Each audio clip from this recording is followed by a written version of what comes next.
कार्यक्रम देखने वाले सभी किसान भाइयों को हमारा प्यार भरा नमस्कार। आज हम आए हैं कोंडागांव जिले के मयूर डोंगर ग्राम के कृषक भाइयों से मिलने, जो अपनी मेहनत और सूझबूझ से आधुनिक और वैज्ञानिक कृषि को अपनाकर अपने जीवन में खुशहाली लाए हैं। तो आइए जानते हैं। विकास की नई हवा जब घने जंगलों से होकर गुजरती है, जब प्रकृति, मानव सभ्यता, तकनीक और विज्ञान आपस में गले मिल जाते हैं, तब जो सुंदर कहानी बनती है उसका नाम विकास, तरक्की, उन्नति या इनमें से कोई भी एक रखी जा सकती है। ऐसी ही एक सुंदर कहानी बनी है छत्तीसगढ़ बस्तर के मयूर डोंगर गांव में, जहां राज्य प्रशासन के कुछ विभाग ने मिलकर इस गांव की तस्वीर और तकदीर ही बदल कर रख दी है। छत्तीसगढ़ का बस्तर क्षेत्र प्राकृतिक रूप से ही इतना खूबसूरत है कि इसे और किसी श्रृंगार की आवश्यकता ही नहीं। उस पर यदि हरितिमा ओढ़े कोई ऐसा अनुशासित गांव मिल जाए जो अपने समेत विकास यात्रा में रत हो, तो सब कुछ और भी प्यारा लगने लगता है। छत्तीसगढ़ में वर्तमान में जो गौधन की संख्या है वो पूरे भारतवर्ष में सर्वाधिक है। चूँकि प्रदेश मुख्यतः कृषि प्रधान प्रदेश है, इस प्रदेश में गौधन को प्रत्येक घर घर में, बाड़ी में, खेत खलिहान में संरक्षित करने की परंपरा जन्म जन्मांतर से रही है। प्रदेश में वर्तमान में प्रचलित नरुआ, गरुआ, घुरवा और बाड़ी योजना, जो कि मुख्य रूप से पशुधन के माध्यम से कृषि उपज, खाद्य सामग्री की उत्पादन आदि में स्वावलंबन का एक प्रतीक है। इसी दिशा में प्रत्येक गांव-गांव में और ग्राम पंचायत स्तर पर गौठान की स्थापना के बारे में भी लगातार हमारा देश और प्रदेश प्रयत्नशील है और निरंतर कार्य चल रहा है।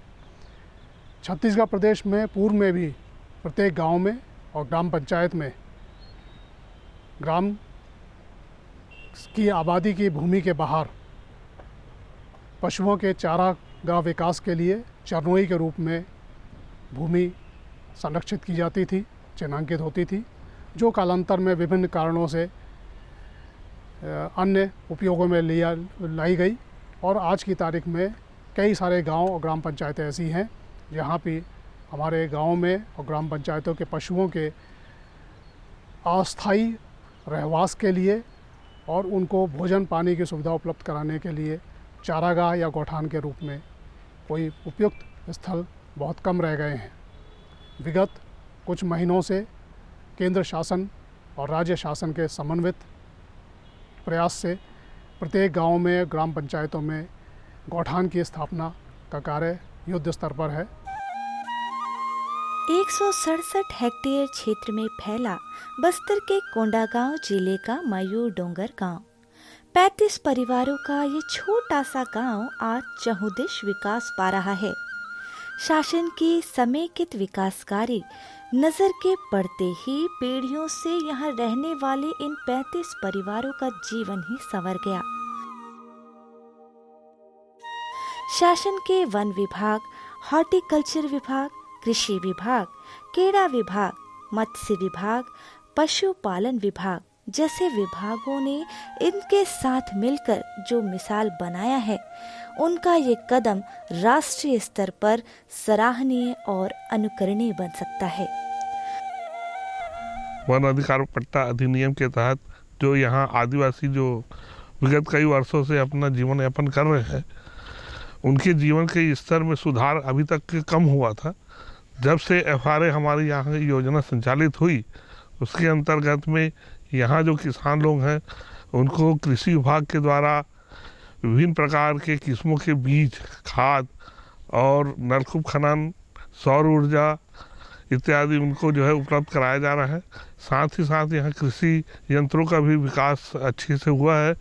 ट्रैक्टर, पावर टिलर, रीपर जो है किसानों को आधी कीमत में दिया जा रहा है। साथ ही साथ यहाँ किसानों का जो जीवन स्तर है वो दिनों दिन ऊंचा हो रहा है। यहाँ सबसे पहले जो किसान लोग जो है परंपरागत खेती करते थे और यहाँ जो ज़मीन जो है ऊंची नीची थी, सबसे पहले यहाँ समतलीकरण का कार्य किया गया। उसके बाद में यहाँ जो है नलकूप खनन किया गया और जो है FRA जो विलेज है वो मयूर डोंगर जो कोंडागांव जिले के अंतर्गत में आता है, यहाँ पर किसानों को पहले मीटिंग लेके यहाँ पर बताया गया कि भाई आप लोग यहाँ इस योजना से जुड़े, क्लस्टर में एक खेती करो ताकि हमारा जो किसान है उन्नत हो सके। वन विभाग और जिला कलेक्टर ने गांव के इन पुराने रहवासियों को सबसे पहले वन पट्टा अधिकार की सौगात दी। FRA क्लस्टर यानी फॉरेस्ट राइट एक्ट क्लस्टर बनाकर इन आदिवासी परिवारों के मौलिक अधिकारों को रक्षित किया। बसे पहले वन विभाग ने इस गांव के चारों तरफ फेसिंग तैयार कर इसे जंगली हिंसक पशुओं से मुक्त गांव बनाया।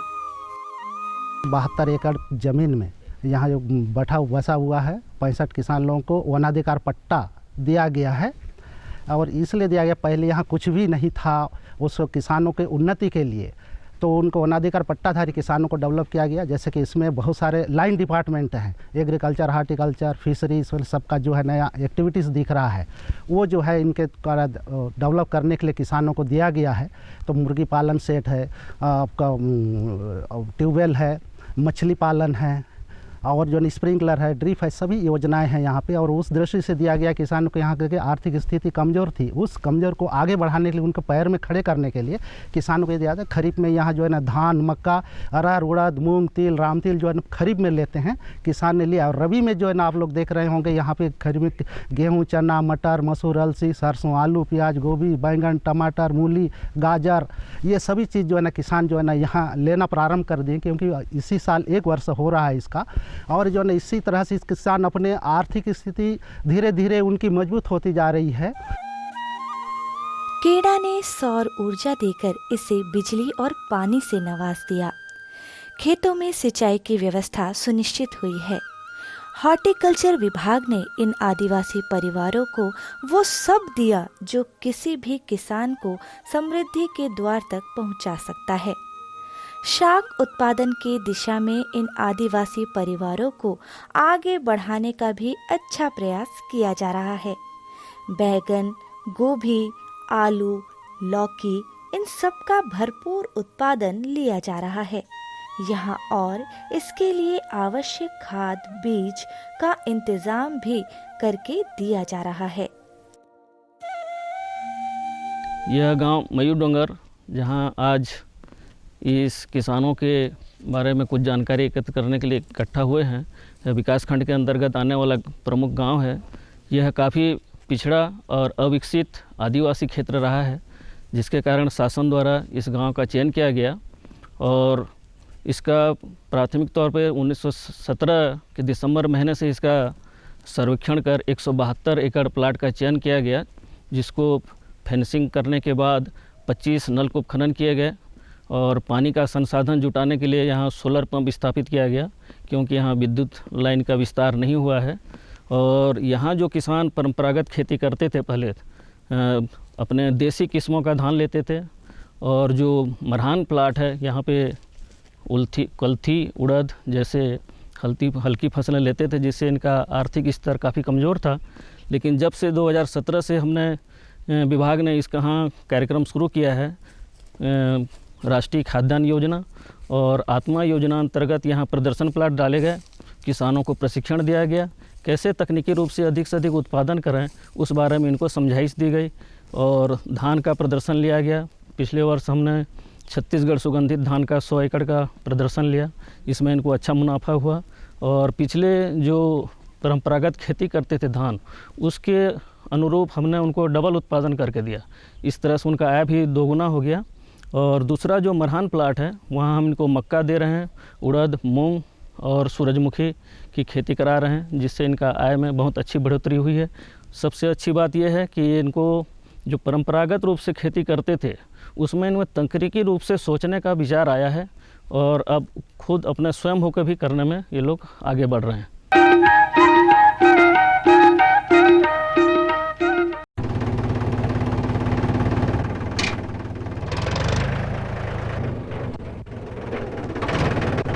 अरे हरकू वाह, बीज, कीटनाशक और आज खाद भी। अरे इतना खर्चा कहाँ से? अरे खर्च की चिंता किसे है, मेरे पास है ये किसान क्रेडिट कार्ड। कार्ड? अरे बैंकों द्वारा जारी इस कार्ड से किसान उसकी सीमा तक की रकम कभी भी बैंक से निकलवा सकता है और खेती बाड़ी की सामग्री कभी भी खरीद सकता है। तो हरकू भैया एक कार्ड मेरे लिए भी। किसान क्रेडिट कार्ड के लिए नजदीकी बैंक से संपर्क करें और पाएं ढेर सारे लाभ। मेरे साथ बोलो ए बी। अरे नादान, बच्चे को एबीसी सिखा रहा है। अरे काम धंधे की एबीसी तू कब सीखेगा? ये देख विज्ञापन, तेरे जैसे कृषि विज्ञान सीखे हुए युवाओं के लिए भारत सरकार के कृषि मंत्रालय ने एक योजना बनाई है, एसी एबीसी। AC ABC? जी हाँ, ACABC यानी एग्री क्लिनिक्स और एग्री बिजनेस सेंटर। इसके तहत कृषि विज्ञान पढ़े युवाओं का चयन होने पर उन्हें मुफ्त ट्रेनिंग दी जाती है और हाँ, अपना कारोबार चलाने के लिए बैंक से लोन भी मिलता है। इसके साथ ही अगर युवा अपने इलाके के किसानों की खुशहाली के लिए उन्हें खेती बाड़ी व अपने कारोबार से जुड़ी लाभदायक जानकारी देते रहेंगे तो उन्हें लोन पर 36 से 44% तक की सब्सिडी भी मिलेगी। तब तो मैं जरूर सीखूंगा काम धंधे की एबीसी। शाबाश, चलो अपनाएं स्वरोजगार, खेती में हो विकास अपार। आप किसान भाइयों की खेती बाड़ी से जुड़ी हर समस्या का कृषि विशेषज्ञों द्वारा तुरंत समाधान।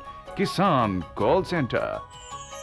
आप भारत के किसी भी प्रदेश में रहते हो, कोई भी भाषा बोलते हो, आपकी समस्या चाहे फसल की बीमारी की हो, खाद की, पशुपालन की या कृषि से जुड़ी नई तकनीक की, अपनी समस्या का अपनी ही भाषा में समाधान पाने के लिए आप देश के किसी भी कोने से डायल करें 1551। विशेषज्ञ द्वारा आपको दी जाने वाली ये सलाह बिल्कुल निशुल्क है। ये सुविधा प्रातः 6 बजे से रात्रि 10 बजे तक निशुल्क उपलब्ध है। किसान कॉल सेंटर यानी 1551।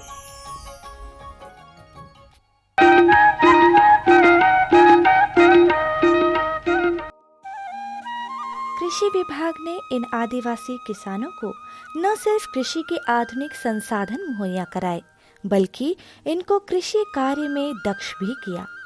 प्रक्षेत्रों में ड्रिप इरिगेशन का जाल बिछाया, ट्यूबवेल बिठाए गए, स्प्रिंकलर लगाए गए। आधुनिक कृषि से आज सुदूर वनांचल के आदिवासी किसानों के खेत लहरा उठे हैं। राज्य के मत्स्य विभाग ने इनको वो सब चीजें दी जो इन आदिवासी परिवारों को कुशल मछली पालक बना सके। तालाब, मछली बीज, मछलियों के जाल, सब कुछ।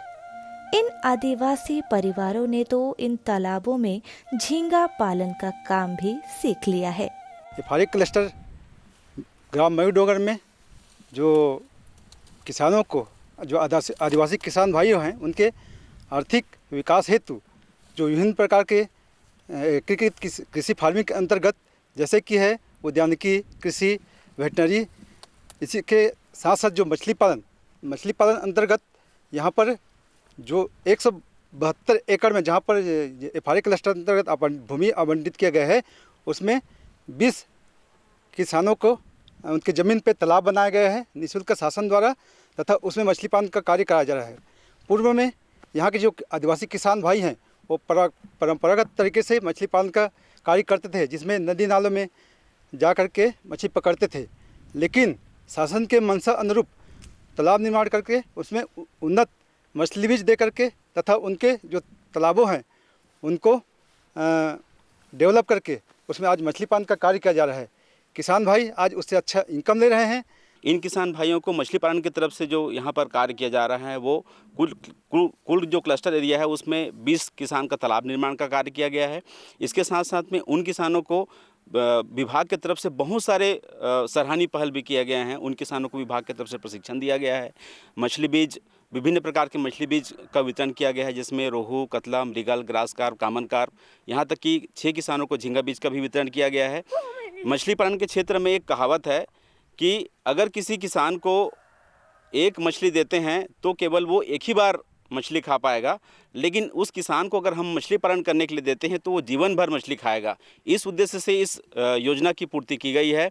एक किसान जहां पर मछली पालन का कार्य कर रहे हैं तो उन किसानों को उस मछली पालन से तो लाभ मिल ही रहा है, साथ ही साथ उनके परिवार को, उनके आसपास को, अपने क्षेत्रों में अधिक से अधिक प्रोटीन युक्त आहार भी उपलब्ध करा रहे हैं। राज्य के पशु विभाग ने इन आदिवासी परिवारों को मुर्गी पालन की नई तकनीक की जानकारी देते हुए इस दिशा में आगे बढ़ाया। मुर्गी पालन, जिसके लिए आदिवासियों का रुझान आरंभ से ही रहा है। बस्तर का आदिवासी मुर्गियों से कई तरह से जुड़े होते हैं। मुर्गा लड़ाई तो इनका परंपरागत क्रीड़ा है। यहाँ पर 23 जगह में मछली पालन केंद्र और कुक्कुट पालन केंद्र का भी स्थापना की गई है। साथ ही साथ हार्टिकल्चर वाले भी यहाँ पर जो है टमाटर, आलू, मिर्ची, बैगन इत्यादि फसलों को ले रहे हैं ताकि जो है मार्केटिंग कर सके और जो है अपने जीवन को खुशहाल बनाए। और किसानों को प्रतिदिन यहाँ जो है मीटिंग लेके कुछ कृषि से संबंधित या उद्यान से संबंधित, फिशरी से संबंधित और पशुपालन से संबंधित जानकारियाँ इनको विभागीय योजनाओं की दी जाती है। कृषि विभाग द्वारा जैसे राष्ट्रीय कृषि विकास योजना है, उसके अंतर्गत में मक्का की फसल यहाँ लगी है, इस पर जो मिनी किट हमने फ्री में दिए हैं। साथ ही साथ आने वाले सीजन में खरीफ में यहाँ धान और उड़द, मूंग का वितरण किया गया। अभी जो है हमारे यहाँ मक्का लगा है और मक्का के साथ साथ गेहूँ और उड़द, मूंग, चना इत्यादि फसल जो है यहाँ दलहनी को बढ़ावा भी दिया जा रहा है। आय दुगनी करने के लिए किसानों को प्रोत्साहित भी किया जा रहा है। और हमारे यहाँ शासन की योजनाएं हैं जैसे कि राष्ट्रीय खाद्य सुरक्षा मिशन, इसके अंतर्गत में भी किसानों को प्रदर्शन के रूप में यहाँ पर बीज उपलब्ध कराया गया है। मक्का भी दिया गया है। मक्का, गेहूँ, चना इत्यादि फसल यहाँ किसानों को फ्री में दी गई है। और यहाँ जो किसान जो है अपनी रुचि अनुसार से बहुत अच्छे कार्य कर रहे हैं। हमारे जो उन्नत कृषि यंत्र है उन पर भी उनका रुझाव अधिक है और वो उस पर बढ़ चढ़ के हिस्सा ले रहे हैं।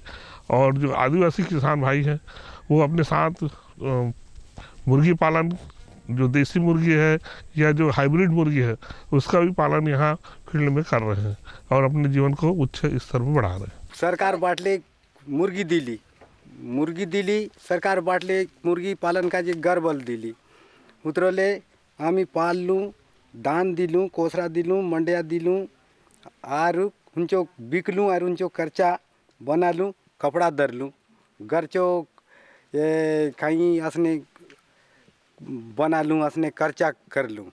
जो अभी मुर्गी का शेड बना दिए, मुर्गी शेड बनने के बाद मुर्गा दिए, उसका तालाब खोदवा दिए, तालाब के बाद मछली बीज भी दिए। इसमें क्या है, एक मुर्गा को 320 रुपये किलो में बेचते थे 1-1.5 किलो होने के बाद। और यहाँ पर एक दिन में लगता है शुक्रवार दिन बाजार, मछली को वहाँ बेचने ले जाते हैं। मछली का भी अभी साइज है 2 किलो 3 किलो हो गया एक मछली का साइज। और बच्चे के लिए जैसे कि पहले तो अशिक्षित गांव था, जब ये क्लस्टर बना मयूर डोंगर तब अभी अच्छा स्कूल में बच्चे को पढ़ा रहे हैं, लिखा रहे हैं। और हमारे यहाँ मछली पाले हैं, कम से कम 1 से 1.5 किलो तक हुआ है। हम लोग पकड़ के बाजार नहीं ले गए हैं, नहीं बेचे हैं। और मुर्गी सेट भी मिला है, वो मुर्गी भी अपन लोग नहीं बेचे हैं अभी तक। और बेचते भी तो हैं, अपन को सारी खर्चा भी बेचते हैं तो खर्चा भी होता है, अपना गांव का खर्चा या घर का खर्चा हम खर्चा करते हैं साहब। जो पीला के लिए कपड़ा है, लता है, नहीं तो कोई भी चीज़ पैसा बचता है तो और भी काम आ जाता है, अपन पैसा वहाँ खर्चा करते हैं। धमतरी जिले का दुगली जबर्रा गांव, जहां आदिवासी महिलाएं दोना पत्तल का निर्माण बहुत पहले से करती चली आ रही हैं, मगर वन विभाग ने आगे बढ़कर उनके इस प्रयास को आकार दिया है। इन महिलाओं का स्व सहायता समूह बनाकर दिया जा रहा है दोना पत्तल निर्माण मशीन। ये मशीन इनके इस श्रम साध्य कर्म को बहुत आसान बना रही है। साथ ही समय की पूरी बचत भी हो रही है, यानी उत्पादन और आमद बढ़ रही है। इस क्षेत्र में वनौषधि की भी भरमार है। इसके संग्रहण और विपणन के लिए भी वन विभाग इन आदिवासियों का साथी बना हुआ है। समय के साथ विलुप्त होते सुगंधित धान की बहुत सी प्रजातियों को भी यहाँ के आदिवासियों ने बचाए रखा है। शासकीय मदद के जरिए जब विकास की नई हवा ने यहाँ प्रवेश पा ही लिया है, तो सुगंधित धान का उत्पादन भी यहाँ के आदिवासी स्व सहायता समूह बना लेना सीख गए हैं। मैनपुर का जंगल आदिवासियों के लिए सदियों से अमृत बनता रहा है, मगर उसका सही दोहन, सही विपणन यहाँ के आदिवासी शासकीय मदद से अब सीख रहे हैं। जंगली मधुमक्खी की भरमार वाला मैनपुर जंगली शहद से भी मीठा मीठा रहता है। इस मधुरस की मिठास सब कहीं जाकर वनांचल के इन आदिवासियों के जीवन में जाकर घुल पाया है। शासन ने वनोपज पर आश्रित रहने वाले आदिवासियों के लिए जंगली शहद संकलन का मार्ग चुना और कृषि कार्य से जुड़े आदिवासी किसानों को जैविक और केचुआ खाद निर्माण कार्य से जोड़ा जा रहा है।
माध्यम से आपको सरकार की विभिन्न योजनाओं की जानकारी मिल गई होगी। अब हमें दीजिए इजाज़त। नमस्कार।